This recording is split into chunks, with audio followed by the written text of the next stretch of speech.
I just got back from a homeschool conference.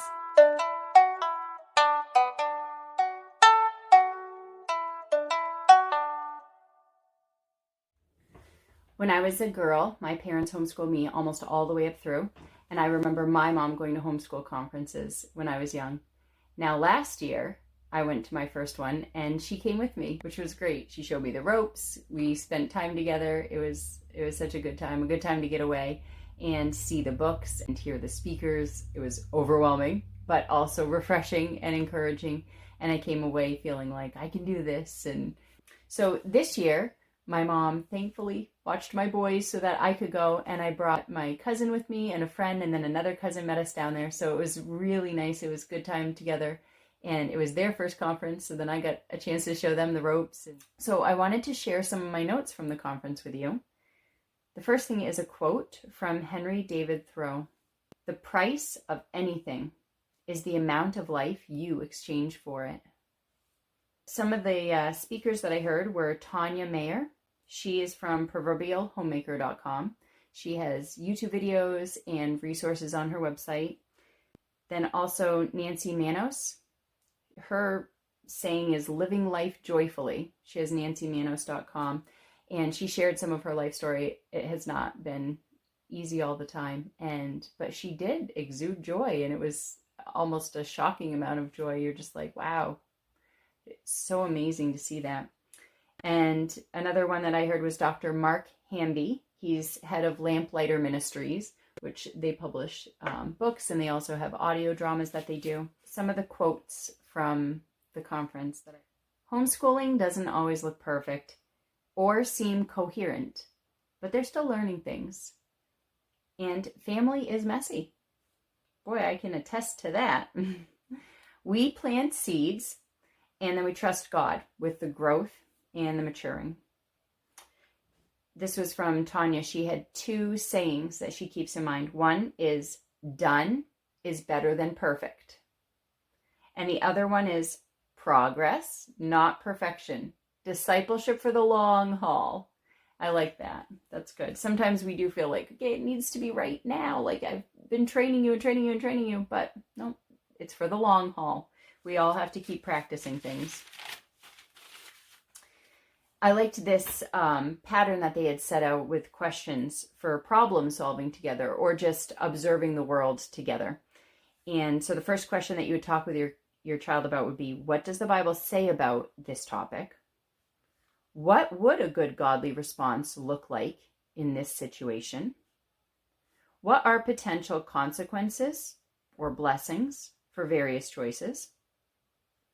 What could be a way out from something that would be a bad situation? That comes from 1 Corinthians 10:13, talking about how, we're tempted, but God always provides a way out, so we don't have to give in to the temptation. We don't have to do the bad things. And then saying to your kids, all right, let's practice. We went to one session that was on different types of curriculum, and I loved this part. Curriculum doesn't teach your children. You teach your children. And curriculum is just a tool. That is so good. How often do we end up married to the curriculum? We think we have to finish it, or we think it works so good for somebody else, or it sounds so good, but then we're going to do it and it's annoying, or it's not working, or everybody's crying. So I really liked that. Curriculum is not your master. It should match you and your family. And I thought recently about our fantasy self. This is something that I've heard in decluttering circles, where basically you keep things for the you wish you were. And I think we can do the same thing with curriculum and books and homeschool ideas, is that we have this idea of what we want to be or what we think is right, but that might just be your fantasy homeschool mom. We need to teach and keep the resources for the real homeschool mom that we are, because we're all different, and different things work for different families. It's not about finishing curriculum. It's about their heart and your relationship with them.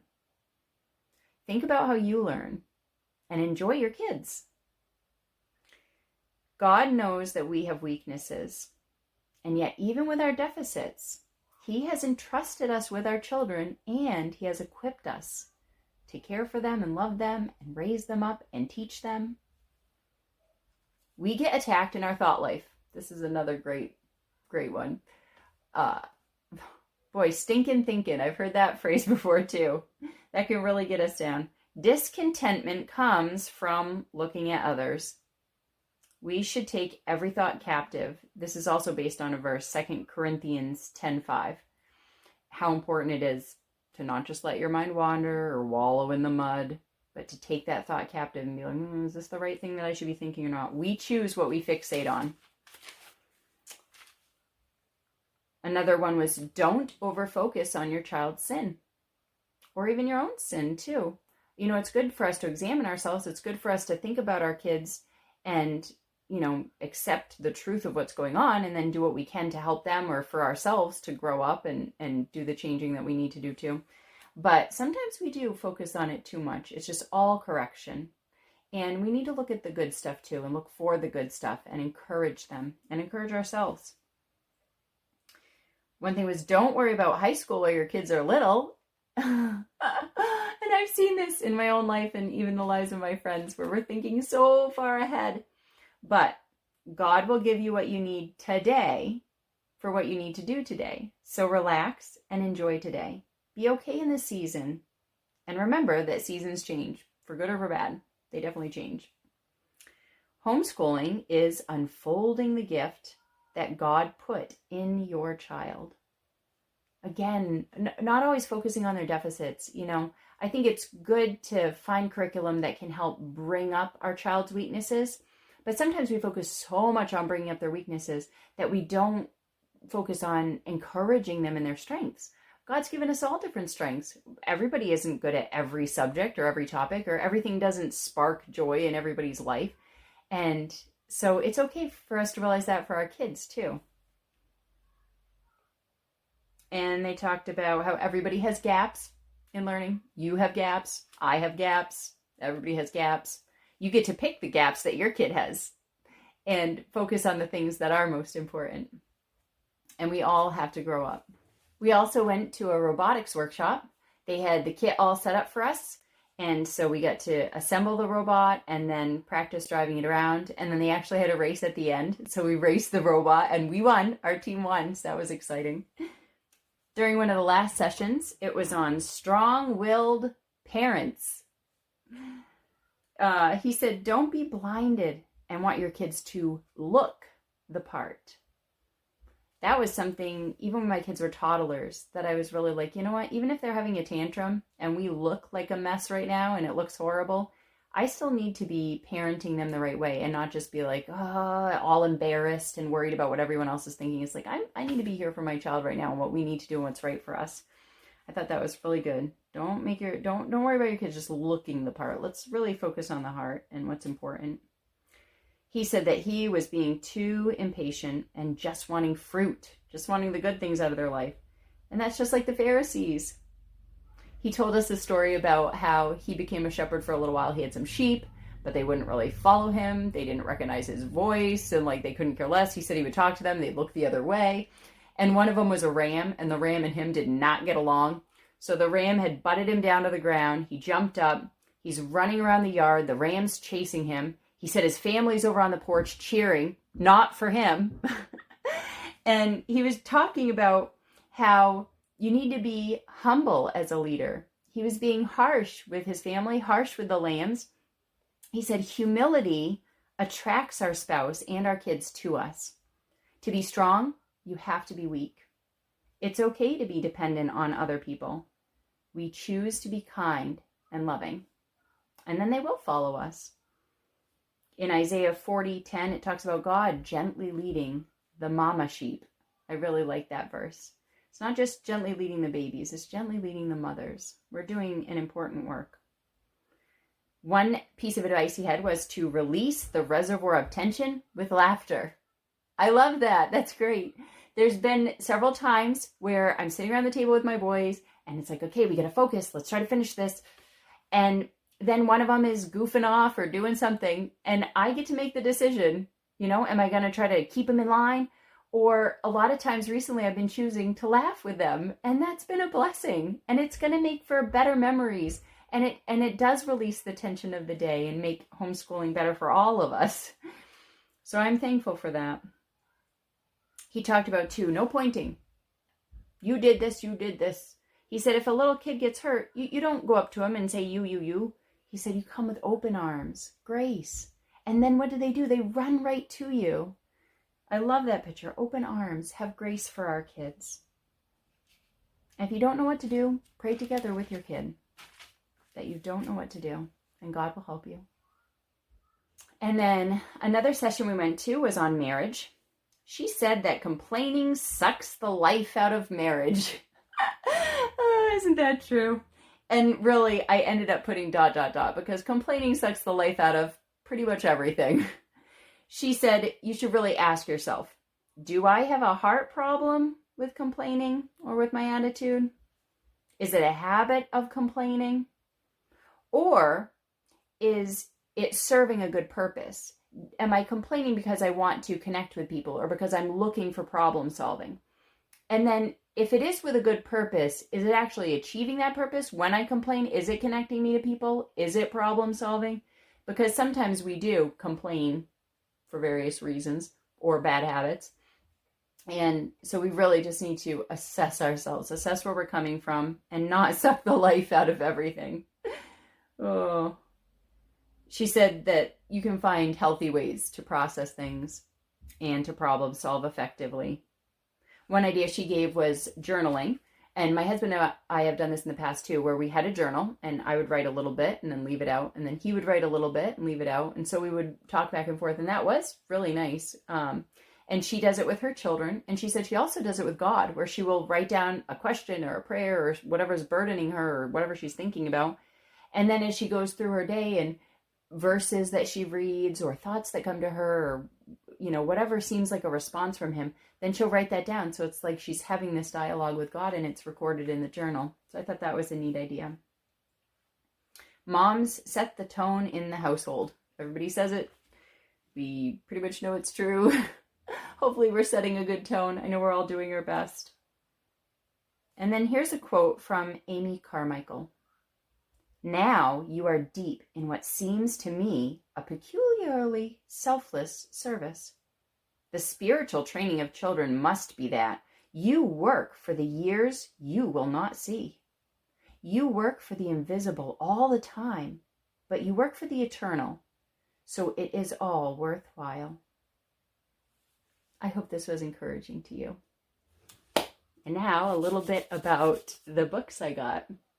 I was so excited, and we found a great sale in the vendors. They were having like 80% off because they were finishing up what they were doing. But there was a paper pie booth, so I got a few items there. My son is interested in coding, as most children are, so that book there, Human Body, History of Science. I also got this Timelines of World History. I'm sure I'll be doing a video on that. And then the periodic table in a jigsaw puzzle, because hopefully we'll be going over that next year. There was a neat book here, Life in a Bucket of Soil, with lots of critters that live in the ground and interesting things about them. So I'm excited to read that with my boys. They love digging around. I did get some Rod and Staff curriculum, which is extremely affordable. So I'm excited to look into that and try that more. There was this set of books. There might have been like 12 of them. Too Much Salt and Pepper, 2 porcupines with prickly spines who make you laugh and think. And when I looked it up online, it sounds like these are going to be humorous, but also teaching about the animals, their habitats, the way that they live. So I think these are going to be a big hit, and I'm excited to start those with my boys. I also got these beautifully bound books from Lamplighter Ministries. They bind them themselves in this old church building. And they are just so lovely to look at. It's like you just want them just to see them on your shelf. And like I said, we got to hear from that guy. He was that last one that spoke, and he was very funny, Dr. Hamby. And then various books on different subjects that I am so excited to go through with my boys. There were so many resources. A little book of slime. That's going to be a big hit with the fellas. This series here is a great series too. They have all sorts of things from history and painters and musicians and really getting to know the world's greatest fill in the blank.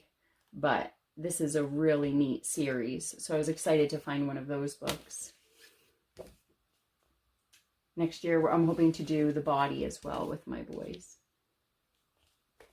If there's any of these books that you're interested in seeing inside, let me know, and I can look it up, look at it closer with you.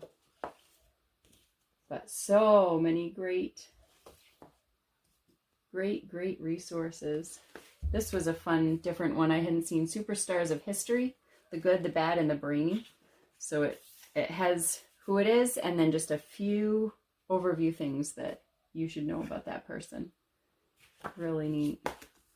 And when I got home, my son, they made a couple signs. This one's Welcome Home Echo. And on the back, sleeping, because I got home late. But very sweet. My sweet boys missed me. It was such a good trip, though. It was good to get away. It was good to be refreshed. Good to hear some truth. Good to look through books. It was really a blessing, and I'm thankful that I got to go. If there's a homeschool conference within a few hours drive of you, you should definitely go. I encourage you to go. Even if you go alone, it's okay. You'll make friends there. Everybody there, you got something in common already, so it's easy to make friends. Real life is messy and beautiful, and better with books.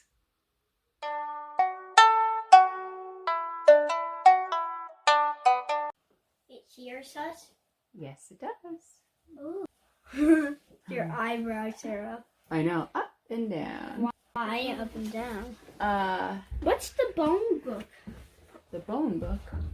Can I look in it? Is it literally on sound? Yes, it is. Literally on sound. So that was exciting. Props to the boy moms.